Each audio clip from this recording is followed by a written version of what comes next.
Hi guys, and welcome to another episode of Start and Finish. So last week I left you with saying I was going to complete Batman Arkham City, and I have done so.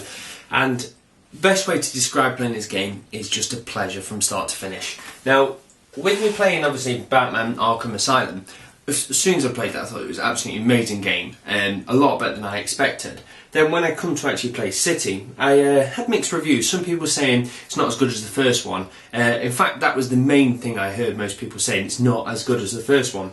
So with that, I was going in expecting exactly that, it not to be as good. But I was shocked how much better it actually was. The main thing for it is because obviously it's nice and open, you've actually got the city to run around.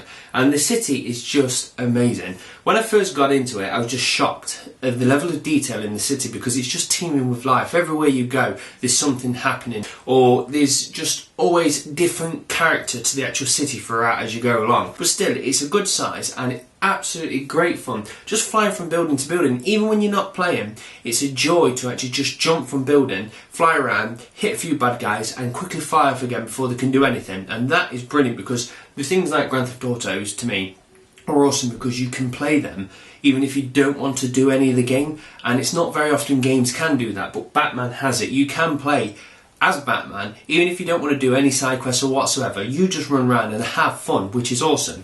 Second thing about this game, which is brilliant, is the combat. Now, they nailed it in the first one. The actual collision, the fighting, it was just good fun. And with this one, they've built on it, added a few more additional bits in there, a few more extra weapons and stuff. But it is just brilliant. And the thing which I like more than anything is a lot of games nowadays tend to be, you don't press many buttons, you kind of sit back and coast through games, and then every so often, quick reactions, and that's it. Whereas Batman, it's a constant button basher. It felt like an old-fashioned game where you're just constantly hitting it. And because I'm not a big fan of fighters, I don't normally get them kind of games. So it was good to be sat on the edge of my seat going, come on, and just tapping buttons frantically. And then when you first start playing, I did this with both Batman, was when you actually start getting told how to play it, and you press this to count and then you do this to do this, and it starts getting more and more detailed. Every time, both the games, I actually panicked at the start going, oh, this is going to be too complicated. But it just works so well. They just gradually give you information, and there's so many controls to actually learn with Batman.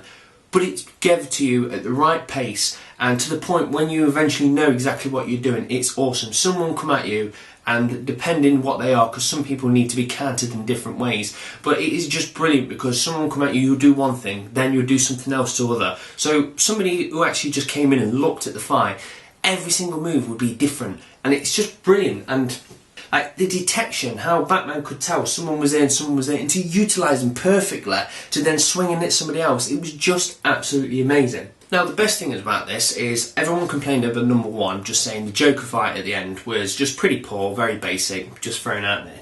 Now, this is good because it felt like I had a few boss fights throughout the actual game. The ending boss felt like it was big, and they spent time with it. It didn't just feel like they went, here's Joker, and that was the end of the game. It felt like they put more time into it. The only problem I have is I actually beat that last boss a lot more easier than I beat the other bosses, which is a bit annoying. Sometimes even just trying to get into the last stage, I had to go around and kill all the guards, and I found that more difficult than actually fighting the last boss. I only died once while doing it, which is a bit of a shame, but if that's the only thing you can really moan about, that is absolutely awesome. And the best thing is when you actually complete the game, it gives you the option to continue playing as you are, or actually go back and do the entire game again with all the enemies slightly souped up. You'll get some additional things, and on top of it, they'll actually take away the kind of guidance that's all the way through the number one, so they won't tell you when somebody's about to hit you, so you have to kind of guess their body language and actually know when they're about to strike, which is brilliant. Now, obviously with it, you've got Catwoman thrown in there, and that's good. I've played Catwoman, I've got the DLC for that, and it's good, she's good fun,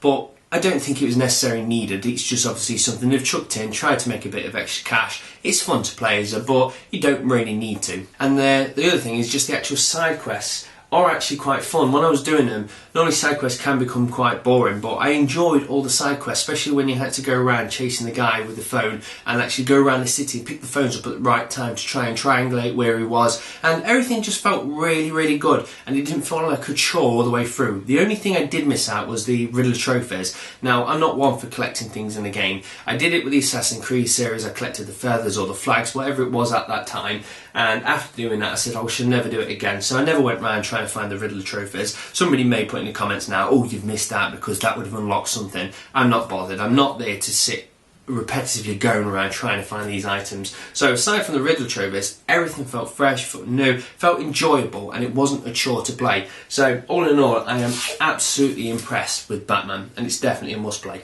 Right, so for the next game to start and complete, I was going to put in Bulletstorm, just simply because I need to get downstairs and actually give my Xbox some love.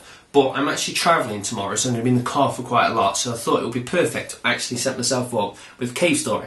Now, I've actually been playing a fair bit of this. I'll probably say about an hour or two into the game so far. So I don't know how long this is actually going to take me, but with me travelling tomorrow and then also staying in a hotel tomorrow night and then travelling in the back, it's just perfect to just keep that on me. So I may even complete that by tomorrow. But yeah, from what I've seen so far of it, absolutely really good fun platformer. Old school rules, so it's hard. You will be effing and blinding and playing it. But yeah, we shall see how we go. I'll get all the way through it and then I'll give you my full verdict. So that's it. Batman's awesome. Cave Story. A lot of swearing to be done.